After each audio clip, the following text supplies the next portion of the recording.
Halo adik-adik semua, kembali lagi dengan kakak Bima di sini. Pada video renungan kali ini, kakak akan kembali memimpin. Tapi sebelumnya kakak akan tanya dulu, apa kabar adik-adik?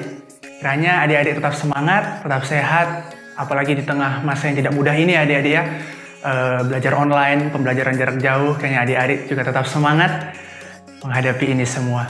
Nah, kita akan membaca dan merenungkan firman Tuhan lagi. Kali ini terambil di Kejadian 22 ayat 1-19.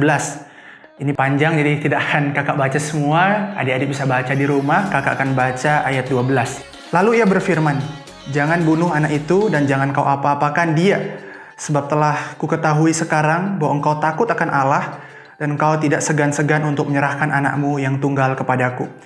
Kejadian 22 ayat 12 yang kakak telah baca tadi itu menceritakan, kalau adik-adik baca ya dari 1-19, ayat 1-19, satu perikop itu menceritakan tentang Abraham adik-adik. Nah, Abraham ini kan punya anak yang namanya Ishak, dan anak ini begitu dicintai oleh Abraham adik-adik. Dan ini adalah pemberian Tuhan.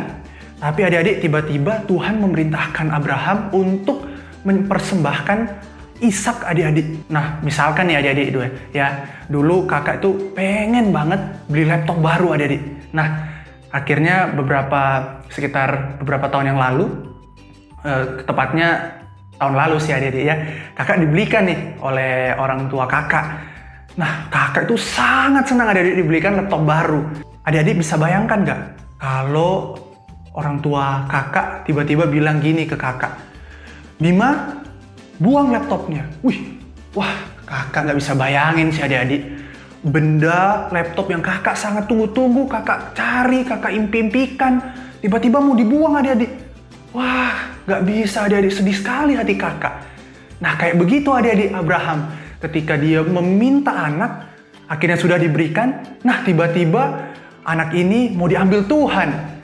Tapi adik-adik, Abraham menaati perintah Tuhan adik-adik. Dia tetap melakukan apa yang diperintahkan Tuhan. Dan akhirnya Tuhan bisa melihat, walaupun Ishak akhirnya tidak jadi dipersembahkan, Tuhan melihat iman Abraham adik-adik yang begitu kuat dan tidak segan-segan mempersembahkan anaknya yang ia kasihi kepada Tuhan adik-adik.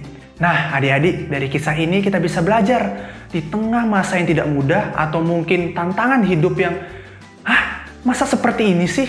Atau membuat kita bingung. Orang tua kita mungkin kehilangan pekerjaan, kita lelah adik-adik mengikuti kuliah. Kalau kakak kuliah, adik-adik belajar di rumah. Tapi ingatlah Abraham adik-adik. Dia tetap percaya kepada Tuhan, imannya tetap teguh adik-adik pada Tuhan.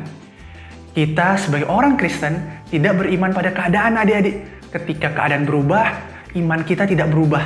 Karena kita percaya pada Tuhan. Kakak ajak kita semua untuk tetap beriman kepada Tuhan di masa yang sulit. Lewat apa adik-adik? Paling mudah lewat doa adik-adik. Adik-adik berdoa, meminta pertolongan Tuhan untuk tetap kuat dan beriman kepada Tuhan.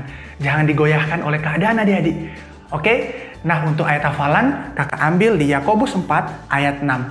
Adik-adik hafalkan itu untuk minggu ini. Terima kasih adik-adik, tetap semangat dan Tuhan Yesus memberkati. Sampai jumpa adik-adik. Dadah!